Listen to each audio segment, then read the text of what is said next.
Ayun mga kabayan, nandito tayo ngayon sa labas. Saka ang lakas ng init ngayon. Papasal ko kayo dito. So sobrang kapal ng damo dito sa likod natin, oh. Ayan, tapos yung mga bulak.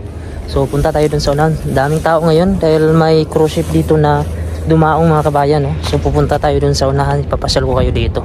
Ang ganda ng panahon ngayon, naka t-shirt lang tayo mga kabayan. So ang oras natin ay mag-aalas 9 na ng gabi. Yan, no? Ito yung paligid natin dito sa Nuuk, Greenland. Yung paligid natin, sobrang ganda mga kabayan. Yung mga bahay dito. Oh! Ayan, daming tao dito. Daming mga tao ngayon sa dagat, oh, dahil marami mga tourists na napunta ngayon dito kasi may cruise ship. Ayan. So pupunta tayo dun sa unahan mga kabayan. Yung liwanag pa rin, oh. Pagka-alas 9 na ng gabi, sobrang liwanag mga kabayan. Taas pa ng araw dun. Yan. So pupunta tayo sa unahan. Ito yung mga daanan natin. So, ang linis ng daanan natin dito, oh. Nasa gilid tayo ng dagat. Low tide ngayon mga kabayan. Saka medyo hindi malamig yung panahon ngayon.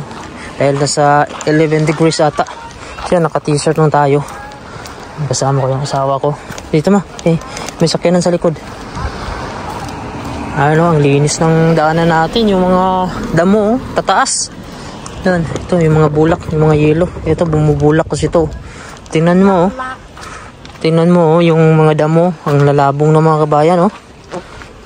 Tapos may bato pa sa gitna. Ito yung ilog dito. Pumupunta yung mga tubig na galing dun sa taas. Yan. Hindi naman marumi yung mga tubig na yan. Tingnan nyo ang linaw. At saka yun, tumutubo yung mga damo dito. Ito maraming tao dito mga kabayan. Kasi sasakay sila yung kayak. Nagkakayak sila. So puntahan natin dun sa unahan. Baka pwede tayo makasakay ng kayak. Ang daming sasakyan dito na nakaparking. So yung iba kasi nagre-rent lang ng sasakyan yan para mag-aala nila itong Nuuk. Yan. Ito yung Nuuk City sa likod natin. So nasa gilid na tayo ng dagat. Yan. Sobrang ganda ng paligid natin. Ang linis. Tingnan nyo yung mga bahay, yung gaganda. Saka yung dagat natin medyo kalmado lang dahil hindi malakas yung hangin. Katamtaman na yung hangin mga kabayan. So punta tayo sa unahan. Yung mga bata naglalaro. Sobrang daming tao dun sa unahan, oh. Kadalasan dito mga tourist kasi yung napunta pag may cruise ship na pumunta tapos maganda yung panahon. Daming tao. Ayun, may mga papunta dito. Yung dagat natin dito sa gilid, oh. Medyo hindi naman malakas yung alon. Kalmado lang yung tubig. Ang daming mga bata. Ang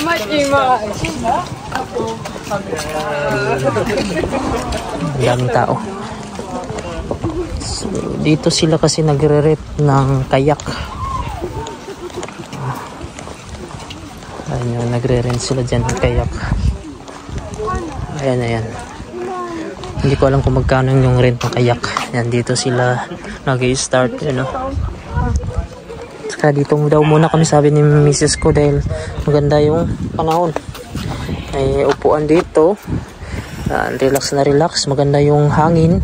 Saka yung dagat. Sobrang linis. Tingnan nyo naman yung araw. Mag-alas 9 na ng gabi pero ang taas pa ng araw. So ganda ng view dun, sa unahan.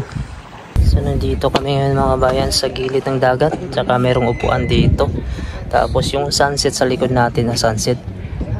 Sunset ba yan? Kasi ang oras ngayon ay mag-alas 9 na. Yung araw nandyan pa rin sa likod natin. Saka yung kuha natin.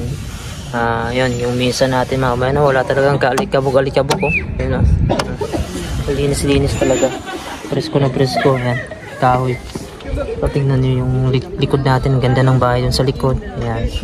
Saka medyo maraming tao ngayon kasi dito ginagawang pasyalan nila. Pagka ganito maganda yung panahon. Bihira lang kasi yung ganitong panahon dito mga kabayan sa Greenland. Dahil malamig talaga dito sa buong taon.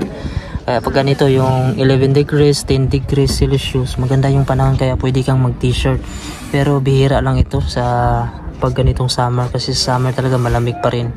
Yan. So yan yung view natin. Yan mga kabayan, ngayon ay papunta na kami dun sa sasakyan. So naglalakad-lakad kami dito sa gilid ng dagat. So ito yung view natin, oh. Yung tingnan nyo yung araw natin, oh. Mataas pa rin. So alas 9 na dito ng gabi pero ganito pa rin yung panahon. maliwanag. Yung nakaraan alauna ng madaling araw ay dumilim dito. Iwan ko ngayon kung didilim na siya. Dahil nga palapit na yung winter dito. Yan, medyo maraming taong yun dito mga kabayan. Dahil maganda yung panahon. At saka ito yung suot natin. Suot lang tayo ng t-shirt, no? Meron ako nakita dito nag-short din. Pero bihirang-bihira lang yung ganitong panahon mga kabayan. Siguro sa isang buwan pagka summer, mga 2 beses, 3 beses. Yan. Swerte na yung ganung panahon. Kasi dito sa Greenland talaga ay malamig talaga dito sa buong taon kahit summer. So dito kami ngayon, no, sa gilid. Ang ganda ng dagat, ang linis. Yung madadaanan natin, sobrang daming bulaklak dito na maliliit, oh, nasa gilid ng ilog. Yan, ang daming tao dito ngayon tumatambay mga kabayan, oh. Kaya naka-short lang si ate, oh.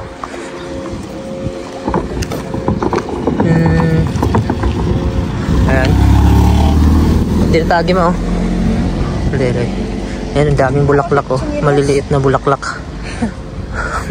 Naka-short lang si ate, oh. Tapos walang chinilas. Wala na wala yung PL. May aso silang dala-dala. Ayan. Dalawa ang aso niya. Tapos ito, oh, malalabong yung mga damo.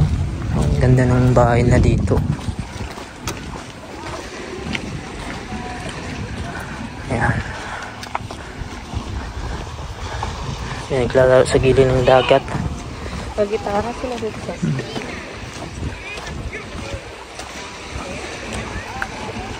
Tapos may nagagitara. Saan yung nagagitara? Doon sa unahan, nagagitara. Daming tao ngayon, mga katambay. Sarap kasi ng panahon. Tingnan nyo naman yung langit, oh, blue na blue. Tsaka yung mga bahay dito ang kukulay kasi tsaka ang linis. Kaya mga kabayan, no, kahit ganito yung oras, alas 9 na ng gabi, pero sobrang liwanag. Yan, busy yung mga tao ngayon, no. Halos dito mga tourist kasi mga kabayan. May cruise ship. Pag may cruise ship na napunta, saan yun na maraming gumagala. Busy yung mga tao. Si bihira lang yung ganito pagka summer. Ano, maraming sasakyan na parating. So dito kasi yung magandang pasyalan, malapit sa city. So may bahay dito. Ang ganda din ng bahay ito sa gilid ng daan, no? Ayan, ito yung mga gandang bahay dito. May mga bulaklak, yellow.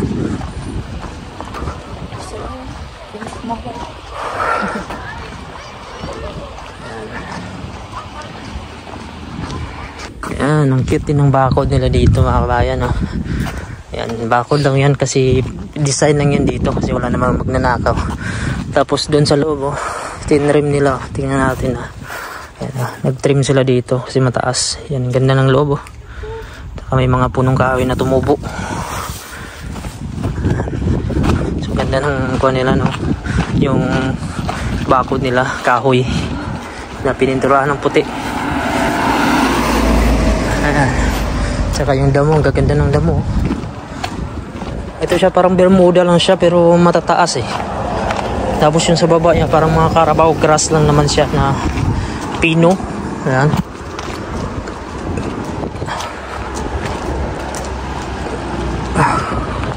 Yan, so dito na kami mga kabayan at kami uuwi na. So yan mga kabayan, hanggang dito na lang mga kabayan at kami uuwi na ng aking misis. Papunta na kami ng bahay at saka gabi na kasi ngayon. So maraming salamat po sa panonood and God bless po.